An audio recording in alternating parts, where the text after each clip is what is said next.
150, 149, 150, 150, 148 সংখ্যাগুলো আর কিছুই না, নাহিদ রানার গতির ঝড়। যেই ঝড়ের বেগে সামনে টিকতেই পারেনি মিকাইল লুই। নিজের করা তৃতীয় ওভারের প্রথম 5 বলে এমন গতির তোপ দেখিয়েছেন রানা, যেখানে 3টা বলই করেছেন 150 গতিতে। এরপর ওভারের শেষ বলেই সাজঘরের টিকিট কেটেছেন উইন্ডিজ ওপেনারের।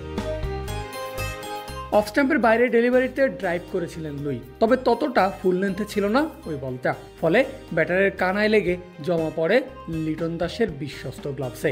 সাজঘরের পথ ধরতে বাধ্য হন 47 বলে 12 রান করা লুই।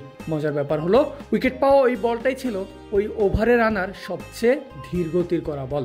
ঘন্টায় যে বলের গতি ছিল 147 কিলোমিটার। বলার অপেক্ষা রাখে না তরুণ এই টাইগারের গতির তোপ ভোগাচ্ছে ক্যারিবীয় ব্যাটারদের, যা দেখে প্রশংসায় পঞ্চমুখ উইন্ডিজ ধারাভাষ্যকার ইয়ান বিশপও।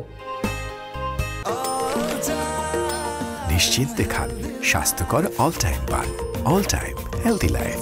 ওই এক উইকেট ছাড়া শুরুর 20 ওভারে আর কোনো উইকেটের দেখা পায়নি বাংলাদেশ। তবে রানার পাশাপাশি তাসকিন হাসানরাও বোলিং করে শাসিয়ে যাচ্ছেন উইন্ডিজ ব্যাটারদের। প্রথম 10 ওভার থেকে এই 3 বোলার খরচ করেছিলেন কেবলই মাত্র 16 রান, যেখানে নিজের করা প্রথম 5 ওভারে কেবলমাত্র 6 রানই দিয়েছিলেন তাসকিন আহমেদ। হাসান মাহমুদ 4 ওভারে খরচ করেছেন 8 রান, আর শুরুর 10 ওভারে মাত্র 1 ওভার বল করে রানা দিয়েছিলেন 1 রান। সব মিলিয়ে বল হাতে শক্ত অবস্থানেই আছে বাংলাদেশ, তবে ব্যাট হাতে ছিল ভিন্ন এক গল্প। চলছে জামাইকা টেস্টের দ্বিতীয় দিনের খেলা। স্কোরবোর্ডে 2 উইকেটের বিনিময়ে 83 রান বাংলাদেশের। সাবধানী ব্যাটিংয়ে উইকেটে দাঁড়িয়ে আছেন সাদমান ইসলাম আর শাহাদাত হোসেন দীপু। সব দেখে মনে হতেই পারে সুন্দর গোছানো একটা ইনিংস সাজাচ্ছে বাংলাদেশ, কিন্তু আসলেই কি তাই? একদমই না। কারণ 83 থেকে 15 রান যোগ হয়ে স্কোরবোর্ডে রান যখন 98, তখন বাংলাদেশের উইকেট সংখ্যা 6।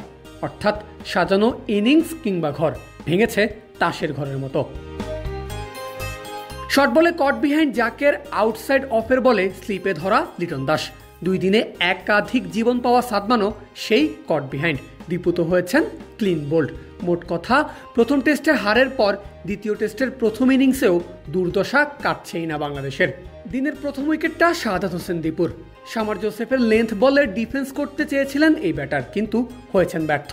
বল গিয়ে ভেঙেছে তার স্টাম্প। আর এর সঙ্গেই শেষ হয় সাদমান দীপুর 193 বলে স্থায়ী 73 রানের জুটি। শাহাদাত ফিরেছেন 79 বল থেকে 22 রান করে। এরপরে শুরু হয়েছে উইকেট হারানোর মিছিল।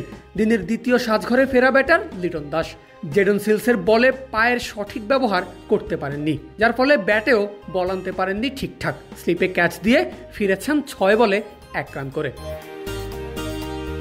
আগের ম্যাচে 2 ইনিংসেই প্রতিরোধ গড়া জাকের আলী অনিকও আজ ফিরেছেন ব্যর্থতা নিয়েই। শামার জোসেফের বাউন্সারে পুল করতে চেয়েছিলেন, তবে তার ব্যাটের কানায় লেগে বল চলে গেছে উইকেট কিপারের বিশ্বস্ত গ্লাভসে। জাকের করেছেন 10 বলে 1 রান। এরপর শামার জোসেফ ফিরিয়েছেন সাদমানকেও। আউটসুইং করে বেরিয়ে যাওয়া বল খেলতে গিয়ে ক্যাচ দিয়েছেন উইকেট কিপারের হাতে। সাদমান করেছেন 137 বল থেকে 64 রান। 100 আগে 6 উইকেট হারানো বাংলাদেশের হাল ধরতে শেষ জেনুইন ব্যাটার এখন কেবলই ক্যাপ্টেন মেহেদী হাসান মিরাজ। আর প্রতিরোধ গড়ার চেষ্টায় মিরাজকে যোগ্য সঙ্গ দিয়ে গেছেন তাইজুল ইসলাম, কিন্তু সেটা কতক্ষণ? শামার জোসেফের 4 নম্বর শিকার হওয়া তাইজুল খেলেছেন 66টা বল, করেছেন 16 রান।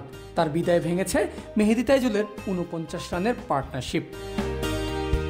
এরপর আসেন তাসকিন আহমেদ, তবে পারেননি টিকে থাকতে। শেষে বিদায় নিয়েছেন মিরাজ নিজেও, করেছেন 75 বল থেকে 36 রান। আর নাহিদ রানার বিদায়ের মধ্য দিয়ে 71 ওভার 5 বলে শেষ হয়েছে বাংলাদেশের প্রথম ইনিংসের ব্যাটিং, যেখানে টাইগারদের সংগ্রহ 164 রান। পারভেজ আল হাসান, ক্রিক ফ্রেন্জি।